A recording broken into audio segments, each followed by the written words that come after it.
జై శ్రీరామ్. మిత్రులందరికీ నమస్కారం.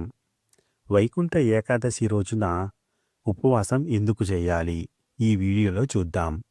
వైకుంఠ ఏకాదశి లేదా ముక్కోటి ఏకాదశి రోజున ముర అనే రాక్షసుడు బియ్యంలో దాక్కుంటాడని, అందుకే బియ్యంతో చేసిన ఏ పదార్థము తినకుండా ఉండాలని అంటారు. ఈ రోజున ఉపవాసం ఉంటే మిగతా 23 ఏకాదశులు ఉపవాసం ఉన్నట్లే అని విష్ణు పురాణ వచనం.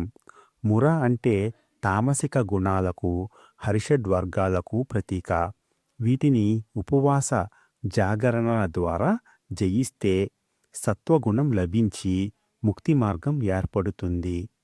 వరి అన్నంలో ముర నివాసం ఉంటాడు గనుక మందబుద్ధినిచ్చి జాగరూకతను దెబ్బతీస్తాడని అంతరార్థం.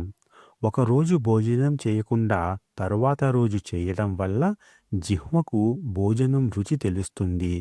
ఏకాదశి నాడు ఉపవాసం ఉండి ద్వాదశి నాడు అన్నదానం చేస్తే మంచిదని చెబుతారు.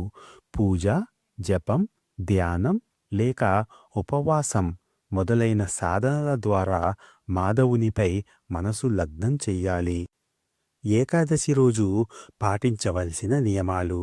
దశమి నాడు రాత్రి నిరాహారులై ఉండాలి. ఏకాదశి రోజంతా ఉపవాసం ఉండాలి. ఆ రోజున అబద్ధం ఆడకూడదు. స్త్రీ సాంగత్యం పనికిరాదు. చెడ్డ పనులు, దుష్ట ఆలోచనలు చేయకూడదు. ముక్కోటి ఏకాదశి రోజు రాత్రంతా జాగరణ చెయ్యాలి. తరువాతి రోజు అన్నదానం చెయ్యాలి. ముక్కోటి ఏకాదశి నాడు చేసే విష్ణు పూజ, గీతా పారాయణం, గోవింద నామస్మరణ, పురాణ శ్రవణం, గోసేవ, శక్తిని అనుసరించి చేసే అన్నధర్మాలు, దాన ధర్మాలు మోక్షప్రాప్తిని కలిగిస్తాయి.